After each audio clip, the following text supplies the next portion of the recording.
کہ نواز شریف اڑ گئے ہیں ایکسٹینشن کے معاملے کے اوپر، اور جو شہباز شریف ہیں، اگر آپ یہ سمجھتے ہیں جیسا کہ آپ نے وزیر اعظم بھی شہباز شریف کو بنایا، نواز شریف کو آپ نے نہیں بنایا کہ آگے چل کے ایکسٹینشن کا معاملے کے اوپر جو ہے وہ کوئی گڑبڑ نہ ہو، تو شہباز شریف وہی کریں گے جو نواز شریف کہیں گے. اور ابھی تک شہباز شریف آپ کی اس وجہ سے مان رہے تھے کیونکہ نواز شریف نے ان کو فری ہینڈ جو ہے وہ دیا ہوا تھا. تو ایسا محسوس ہوتا ہے کہ اس معاملے کے اوپر بھی جو پھٹا ہے جی وہ دونوں کے درمیان پڑ چکا ہے. اور پھر سیم ٹائم میں یہ 27ویں ترمیم کا مدعا سامنے آنا، تو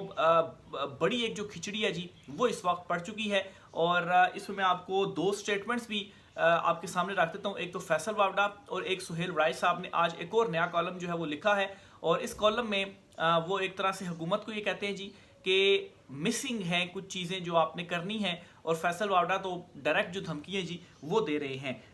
ان دونوں کی بھی میں چیزیں آپ کے سامنے رکھ دیتا ہوں تاکہ سارا جو معاملہ ہے جی وہ آپ کو کلیئر ہو جائے گا. تو پہلے تو 27ویں ترمیم کا آپ کو بتا دی کہ یہ چیزیں کی جا رہی ہیں اور ان چیزوں کے اوپر اصل پھڈا ہے. اب کیا وارننگز یا کیا دھمکیاں جو ہے وہ دی جا رہی ہیں. اب فیصل واوڈا صاحب یہ کہتے ہیں کہ تمام منافق سیاستدان اور دیگر اپنی سمت ٹھیک کر لیں، ورنہ پاکستان کی ترقی کا جو تسلسل جاری ہے اس میں رکاوٹ پیدا کرنے والے بڑے بڑے ترم خان رگڑ دیے جائیں گے. امید کرتا ہوں سب کو میری بات صحیح طرح سمجھ آ رہی ہے. اب دیکھیں ایک بات تو اس میں کنفرم ہے کہ یہ جو پیغام ہے، اس میں نام تو انہوں نے نہیں لیا، ظاہر سی بات ہے، لیکن یہ پیغام عمران خان صاحب کے لیے نہیں ہے. کیوں؟ کیونکہ عمران خان صاحب تو آلریڈی جیل میں ہیں، حکومت میں وہ تو نہیں ہے، نہ ہی ان کے پاس کوئی اختیار ہے. تو یہ پیغام ہے جی اصل میں اس منتخب حکومت کے لیے کہ آپ نے اپنی جو سمت ہے وہ ٹھیک کر لیں، اور جو تسلسل جاری ہے، یعنی کہ جو موجودہ رجیم کا جو تسلسل جاری ہے، اگر اس میں آپ نے رکاوٹ پیدا کرنے کی کوشش کی، رکاوٹ کیا ہو سکتی ہے؟ 27ویں ترمیم پہ آپ نہ مانیں اور آپ اگر ایکسٹینشن نہ دیں تو یہی دو رکاوٹیں ہو سکتی ہیں. تو پھر کیا ہوگا؟ پھر بڑے بڑے ترم خان رگڑ دیے جائیں گے، یعنی کہ آلریڈی آپ کے خلاف سکینڈلز آ چکے ہیں، تو پھر شہباز، نواز، زرداری صاحب، آپ سب جو ہیں وہ رگڑ دیے جائیں گے. تو امید کرتا ہوں جی کہ یہ جو بات ہے صحیح سے آپ کو سمجھ میں آ گئی ہوگی. تو یہ فیصل واوڈا کے ذریعے ایک تو یہ وارننگ دی گئی ہے. پھر دوسرا جی سہیل وڑائچ صاحب نے ایک کالم لکھا ہے، اس کالم کا صرف ایک پیراگراف میں آپ کے سامنے رکھوں گا جی، جس میں اسی قسم کا جو پیغام ہے اس منتخب کو دیا گیا ہے. الیکشن 2024 سے پہلے اس ناچیز نے مقبولیت اور قبولیت کی دو اصطلاحات کے ذریعے پاکستانی ریاست کے اصول و ضوابط کو واضح کیا تھا. آج کی تحریر عسکریت اور اکثریت کی اپنی اپنی افادیت کو واضح کرنے کے لیے ضروری ہے. عسکریت یعنی کہ عسکریت کو آپ مقتدرہ سے لے سکتے ہیں، اسٹیبلشمنٹ لے سکتے ہیں، کو دل و جان سے قبول کرنے والے بھی اکثریت کو دی جانے والی سپیس سے غیر مطمئن ہے. اور اکثریت جو ہے اس منتخب حکومت کو آپ کہہ سکتے ہیں. اکثریت ویسے تو ان کے پاس ہے نہیں، لیکن چونکہ اقتدار میں ہے، حکومت میں، اور زیادہ نشستیں ان کے پاس ہیں، تو اس لیے ان کو اکثریت سے جو ہے کی ٹرم یوز کر کے مخاطب کیا گیا ہے. تو یعنی کہ یہاں پر وہ یہ کہنا چاہ رہے ہیں کہ جو اسٹیبلشمنٹ ہے اس کو دل و جان سے قبول کرنے والے بھی اکثریت کو دی جانے والی سپیس سے غیر مطمئن ہیں. یعنی کہ آپ کو جو ہم نے سپیس ایک دی ہوئی ہے، آپ کو جو منتخب حکومت بنا کر دی ہوئی ہے، ہم اس سے غیر مطمئن ہیں. دراصل عسکری اور سویلین تضاد کی تاریخ تو پرانی ہے، مگر یہ تضاد اب آخری حدوں کو چھو رہا ہے، اور حکومت اور اسٹیبلشمنٹ کے درمیان اس وقت جو موجودہ اختلافات ہیں، جو تضادات ہیں جی، وہ آخری حد تک پہنچ چکے ہیں. آخری حد تک کیوں پہنچ چکے ہیں جی؟ کیونکہ اب نومبر کے اندر تھوڑا ہی ٹائم ہے، اور انہی ایک دو مہینوں کے اندر ہی نومبر سے پہلے جو ساری ڈیولپمنٹس ہیں جی یہ ہونی ہے. تو اس وجہ سے اب یہ فائنل سٹیج کے اوپر معاملہ آ چکا ہے. پھر وہ مزید لکھتے ہیں جی کہ تضاد اب آخری حدوں کو چھو رہا ہے، اور جس طرح پولی کرائسس سے نکلنا اور ملک کو نکالنا ضروری تھا، اس مسئلے کا حل بھی ضروری ہے. اور اس مسئلے کا حل بھی ضروری ہے. سویلین سپیس سکڑی ہے اور عسکری سپیس بڑھی ہے، جس سے اکثریت اور عسکریت میں توازن پائیدار ترقی کے لیے ضروری ہے، وہ فی الحال مسنگ ہے. تو آپ کی طرف سے جو توازن ہے نا جی، جو کہ جو ایک آپ نے برقرار رکھنا تھا، وہ ابھی تک مسنگ ہے. یعنی کہ آپ ہماری جو بات ہے وہ نہیں مان رہے. تو یہ جی سہیل وڑائچ صاحب کی جانب سے ایک پیغام دیا گیا ہے، اس میں انہوں نے یہ چیز کنفرم کی ہے جی کہ واقعی ان دونوں کے درمیان تضادات شروع ہو چکے ہیں اور باتیں نہیں مانی جا رہی ہیں. اور دوسری طرف فیصل واوڈا نے تو ڈائریکٹ ہی جو دھمکی ہے، جو وارننگ ہے، وہ دے دی ہے. نام تو نہیں لیا، لیکن باخبر حلقوں کی جانب سے یہ چیز کلیئر ہے کہ یہ اس منتخب حکومت کے لیے ہی، اسٹیبلشمنٹ کا، مقتدرہ کا ہی جو ہے وہ پیغام تھا. تو معاملات جو ہیں وہ اس وقت بگڑ چکے ہیں. اگلی جی عمران خان صاحب کے حوالے سے آپ کو ایک اچھی خبر شیئر کرنی ہے، اور معاملہ یہ ہے کہ پاکستان تحریک انصاف کے تمام رہنما جن کو سزائیں ہو رہی ہیں 10-10 سال کی، انہوں نے ایک فیصلہ کیا ہے، اور پھر عمران خان صاحب سے جو معافی کا مطالبہ کیا جا رہا ہے اس پہ پاکستان تحریک انصاف عمران خان صاحب کا جو موقف ہے اس موقف پر ڈٹ چکی ہے۔ تو پہلے میں آتا ہوں جی کہ پی ٹی آئی کے لیڈرز نے کیا فیصلہ کیا ہے۔ پی ٹی آئی لیڈرز نے فیصلہ کیا ہے کہ جب عدالتیں تمام لوگوں کو 9 مئی کے کیسز میں سزائیں سنا دیں گی تو یہ سب ایک ساتھ گرفتاریاں دیں گے، جس سے عدالتی اور عوامی سطح پر محاذ بہت گرم ہوگا۔ ستمبر اکتوبر اس حکومت پر بھاری پڑنے والے ہیں۔ لوگوں کو روز ایسا موضوع مل جاتا ہے جس سے عوامی نفرت میں اضافہ ہوتا ہے، لوگوں کا خون کھولتا ہے۔ تو